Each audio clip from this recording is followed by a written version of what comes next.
camino a Maús. Y aquí está la esencia del mensaje, cómo ellos se dieron cuenta. Porque cuando Jesús resucita, nadie está pendiente de ir a la tumba al tercer día. No lo sabían. Ese es un pensamiento posterior. Lo agregan simplemente al texto, como queriendo decir, oh, no nos dimos cuenta.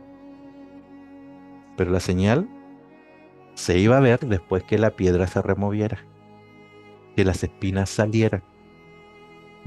Aquí está, lo dice Lucas. Mire, respondiendo uno de ellos que se llamaba Cleofas, le dijo, ¿eres tú el único forastero en Jerusalén que no ha sabido las cosas que en ella han acontecido estos días? O sea, están los discípulos, estos seguidores de Jesús, van camino, eh, y había sucedido la muerte de Cristo, y se le aparece el Señor, ellos no lo perciben, y les dice, tú eres el único que no se ha dado cuenta de lo que ha pasado. Entonces les dice, ¿qué cosas? Y ellos le dijeron de Jesús Nazareno, que fue varón profeta. Miren cómo ellos lo percibían. Hasta ese momento solo como profeta. Pero como tenían los judíos problemas con los profetas y los mataban, era uno más. Eso era lo que había sucedido. Ellos no lo habían percibido. ¿Por qué? Porque para percibirlo necesitaba, Marcos dice, la señal, que Jesús haya resucitado. Eh, y sigue diciendo, dice, como profeta, dice, poderoso en obra y en la palabra, y en palabra delante de Dios y de todo el pueblo, pero no dice el Mesías, no dice esas cosas. A ellos no lo percibieron así de principio. Y como le entregaron los principales sacerdotes y nuestros gobernantes la sentencia de muerte y le crucificaron. Pero nosotros esperábamos que, miren, está hablando como en pasado, como que se echó a perder lo que pensábamos. Pero nosotros esperábamos que Él era el que había de venir a redimir a Israel. Nosotros creíamos eso, pero murió. Lo mataron. Y ahora, además de todo esto, hoy ya es el tercer día desde que esto ha acontecido. O sea, esto, si Jesús murió un viernes, hubo un sábado en la tumba, resucitó el domingo, esto pasó el domingo, ese primer día. O sea, ya pasaron 3 días, dice, había recién sucedido, ya las mujeres habían ido a la tumba esa mañana temprano, y no habían encontrado a Cristo, ya están estos hombres caminando, se están dirigiendo a Emaús. Yo no sé si Emaús está en Galilea o no, pero el Señor dice, el ángel le había dicho, voy delante de ustedes y me voy a encontrar con ustedes. Entonces, esto es lo que está pasando. Y hoy es el tercer día, entonces Lucas está destacando el concepto del tercer día por primera vez post-mortem de Cristo. Aunque también nos han asombrado unas mujeres de entre nosotros, los que antes del día, o sea, muy temprano en la mañana, fueron al sepulcro. Y como no hallaron su cuerpo, vinieron diciendo que también habían visto ángeles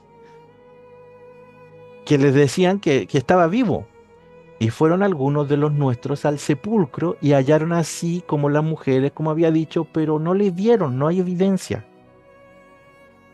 No está en la tumba. Entonces sigue diciendo el texto. Les dijo, oh insensatos y tardos de corazón, le está diciendo Jesús a los dos que van en camino, para creer todo lo que los profetas han dicho. ¿Cómo no se han dado cuenta? Todo el tiempo les vengo diciendo. Y no se han dado cuenta. Ha llegado este momento y todavía no lo ven. Lo mismo que viene diciendo Marcos todo el tiempo. Señal no les será dada. ¿Cómo aún no se dan cuenta? ¿Cómo van a entender ustedes? ¿Cómo van a comprender? ¿Por qué no entendieron lo del pan? Todas las señales no las van entendiendo. Entonces él les dijo, oh insensato y tardo de corazón, para creer todo lo que los profetas han dicho. ¿No era necesario que el Cristo padeciese estas cosas y que entrara en su gloria? ¿Cómo dicen ellos? ¿Estaba escrito? Porque usted va y le pregunta a los judíos, y los judíos no piensan que el Mesías tenía que morir. Ellos creen que tenía que venir, establecerse y levantar su reino. No creen en un Mesías que tenía que morir. No lo vieron así.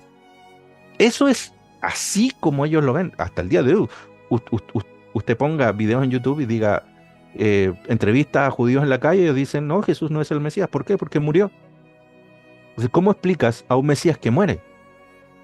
Y ese es el real problema. Y miren lo que dice.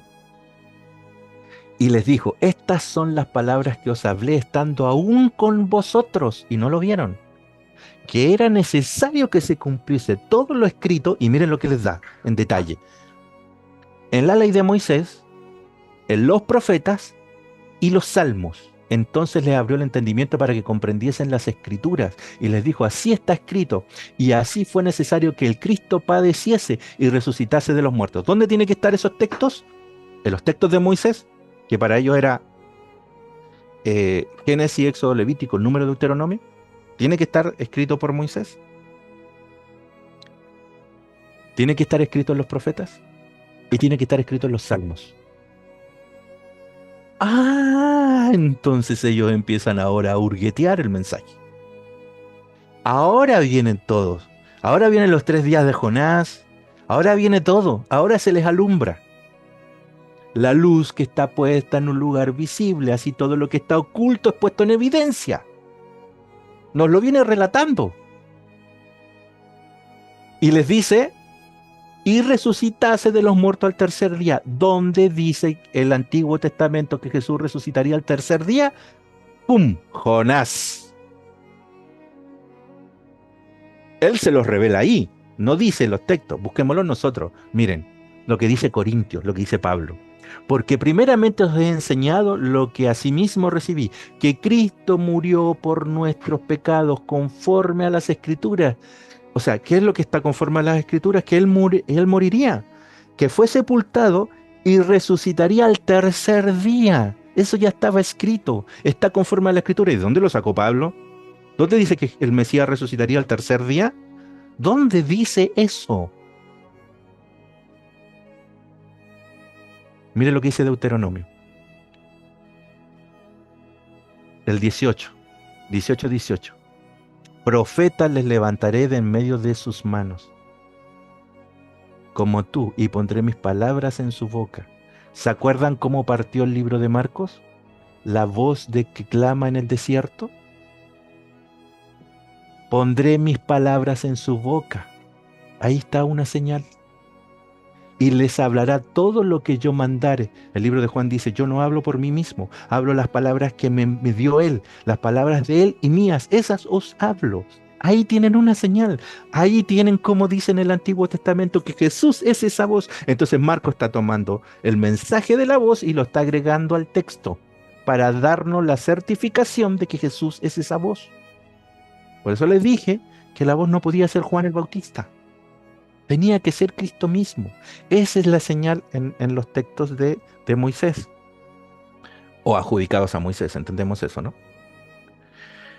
Juan 12:49. Porque yo no he hablado por mi propia cuenta. El Padre que me envió, Él me dio mandamiento de lo que he de decir y de lo que he de hablar. Es lo que yo le comentaba del libro de Juan. Mire lo que dice Marcos 1:3. La voz que clama en el desierto. Eso está empatado ahí con los textos de Deuteronomio. Por lo tanto, ya para Marcos, esto del camino a Maús y lo que Dios le reveló a estos 2 hombres ya era evidente. Por eso que él lo agrega y lo compila en su historia como evidencia. La está ordenando de forma tal para hacer calzar a Jesús, que hablaba de Jesús en el Antiguo Testamento y en las Escrituras. Hechos 8:30 al 33. Acudiendo Felipe, lo del profeta Isaías, ¿no? ¿Cómo descubrió él? Como oveja fue llevado al matadero, ahí tenemos a los profetas. No son los únicos textos, son algunas de las evidencias. Miren lo que dice Hechos 2:27. ¿Se acuerdan que decía, tenía que estar en los escritos de Moisés, vimos Deuteronomio, en los escritos de los profetas, ya vimos Isaías 53, y tenía que estar en los salmos? Miren lo que dice Hechos. Esto ya también lo entendieron posterior los discípulos. El cual Dios levantó sueltos los dolores de la muerte, por cuanto era imposible que fuese retenido por ella, porque David dice, está hablando de la resurrección de Cristo, y cita al rey David. Lucas que escribió el libro de Hechos, dice, ¿qué dice de él? Veía al Señor siempre delante de mí porque está a mi diestra. ¿Se acuerdan? La derecha, el lado derecho. Por eso dicen a la diestra, porque lo está empatando con el texto.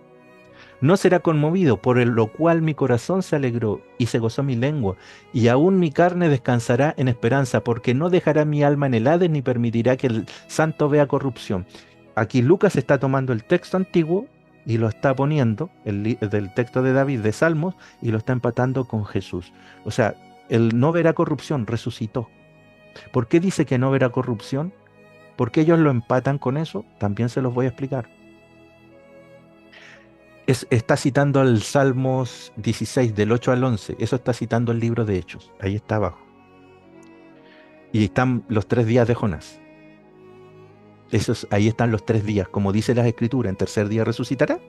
Ahí están los 3 días de Jonás. Porque estuvo muerto en el pez y volvió a la vida. Eso es lo que, perdón, eso es lo que está diciendo el texto.